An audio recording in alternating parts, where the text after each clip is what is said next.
Assalamualaikum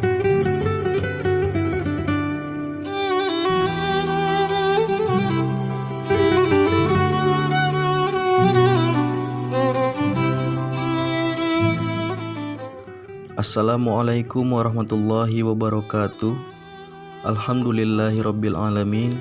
Wassalatu wassalamu ala asrofil anbiya'i wal mursalin sayyidina wa maulana Muhammadin wa ala alihi wa sahbihi ajma'in. Amma ba'du. Pertama-tama marilah kita panjatkan puji dan syukur kehadirat Allah Subhanahu wa taala yang telah memberikan kita rahmat, hidayah serta nikmat kesehatan hingga pada hari ini kita dapat melaksanakan perkuliahan yang keempat kita dalam mata kuliah Peradilan Agama di Indonesia. Tak lupa pula salawat dan salam marilah kita hadiahkan kehadirat junjungan alam Nabi besar Muhammad SAW dengan lafaz Allahumma sholli ala sayyidina Muhammad wa ala ali sayyidina Muhammad. Saudara-saudara mahasiswa program studi Hukum Keluarga Islam yang berbahagia, video ini merupakan video pembelajaran keempat kita terkait mata kuliah Peradilan Agama di Indonesia. Mudah-mudahan dari video ini saudara dapat mengambil hikmah dan manfaatnya. Amin ya rabbal alamin. Adapun tema kita pada hari ini adalah berjudul Peradilan Agama di Aceh, eksistensi dan kewenangan Mahkamah Syariah. Yang pertama adalah kita pelajari latar belakang terbentuknya Mahkamah Syariah. Menurut catatan sejarah, Aceh merupakan daerah pertama masuk dan berkembangnya agama Islam di bumi Nusantara ini. Para sejarawan pada umumnya menyebutkan bahwa masuknya Islam melalui daerah Perlak pada abad ke-8. Setelah melalui proses yang panjang, Aceh menjelma menjadi sebuah kerajaan Islam. Pada zaman jayanya kerajaan Aceh Darussalam, hukum yang berlaku adalah hukum yang bersumber dari syariat Islam.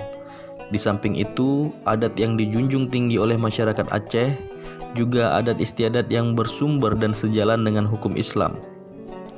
Ada sebuah ungkapan yang artinya adalah dengan adat seperti zat dengan sifat Allah. Artinya antara adat dan hukum Islam sudah menyatu di Aceh sejak zaman kerajaan Islam di Aceh pada waktu itu. Lembaga peradilan Islam pada masa kerajaan Aceh dipegang oleh Qadhi Malikul Adil yang berkedudukan di ibu kota kerajaan, di mana lembaga ini dapat disamakan dengan Mahkamah Agung sebagai peradilan tertinggi. Sedangkan di masing-masing daerah terdapat Qadhi Ule Balang. Dalam masa penjajahan Belanda, sistem peradilan Islam yang telah ada di Aceh turut diubah sesuai dengan kepentingan penjajah waktu itu. Pengadilan agama di daerah ini waktu itu merupakan bagian dari pengadilan adat. Ketika Jepang berkuasa di Aceh, status pengadilan agama ditingkatkan kembali berkat perjuangan PUSA atau Persatuan Ulama Seluruh Aceh, yakni dengan dikeluarkannya Undang-Undang Daerah Aceh Nomor 12 tanggal 15 Februari 1944 tentang Mahkamah Agama. Berdasarkan bunyi pasal 1 dari Undang-Undang Daerah Aceh tersebut, pembentukan Mahkamah Agama ini adalah untuk menghormati agama Islam dan untuk menjalankan syariat Islam yang patut dan sesuai di dalam daerah Aceh.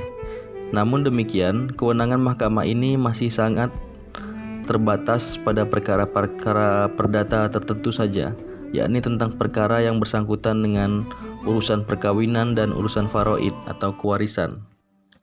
Di awal kemerdekaan Republik Indonesia, keberadaan Mahkamah Syariah atau Pengadilan Agama di Aceh selain merupakan kelanjutan dari Mahkamah Agama di zaman Jepang, juga didasarkan pada Kawat Gubernur Sumatera yang berisi perintah untuk membentuk Mahkamah Syariah di Aceh.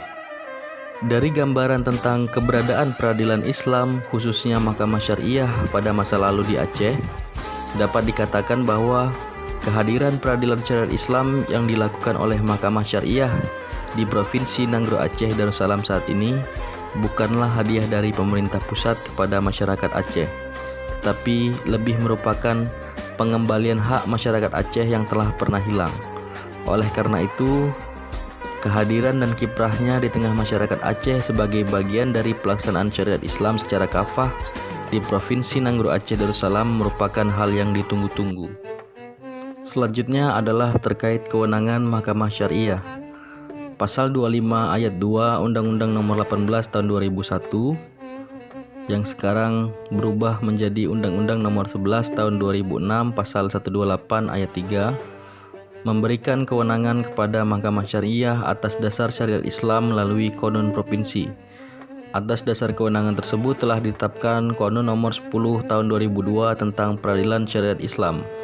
Pemberian wewenang untuk membuat ketentuan pelaksanaan Undang-Undang Nomor 18 Tahun 2001 terdapat dalam beberapa pasal, terutama pasal 25 ayat 2 yang mengatur kewenangan Mahkamah Syariah. Di samping itu terdapat ketentuan yang lebih tegas dalam pasal 31 ayat 2 Undang-Undang Nomor 18 Tahun 2001 bahwa ketentuan pelaksanaan undang-undang ini yang menyangkut kewenangan pemerintah Provinsi Nanggro Aceh Darussalam ditetapkan dengan Konun Provinsi Nanggro Aceh Darussalam. Untuk itu, telah disahkan Konun Nomor 10 Tahun 2002 tentang Peradilan Syariat Islam. Pasal 49 Konun Nomor 10 Tahun 2002 menentukan Mahkamah Syariah bertugas dan berwenang memeriksa, memutus dan menyelesaikan perkara-perkara pada tingkat pertama dalam bidang ahwalus syahsiyah, muamalah dan jinayah.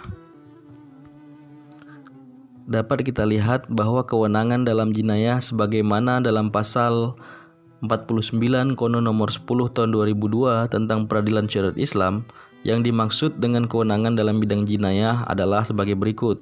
Yang pertama, hudud yang meliputi zina, menuduh orang berzina, minuman keras dan nabza, murtad, dan pemberontakan. Yang kedua adalah kisos yang meliputi pembunuhan dan penganiayaan. Yang ketiga berupa takzir, yaitu hukuman yang dijatuhkan kepada orang yang melakukan pelanggaran syariat selain hudud dan kisos, seperti judi, khalwat, meninggalkan salat fardu, dan puasa Ramadan. Melihat kewenangan yang diberikan oleh konun tersebut, berarti keseluruhan pidana atau jinayah menjadi kewenangan Mahkamah Syariah khusus dalam bidang jinayah. Maka lahirlah konun yang menjadi hukum material antara lain. Yang pertama, Konun Nomor 11 Tahun 2002 tentang pelaksanaan syariat Islam bidang akidah, ibadah, dan syiar Islam.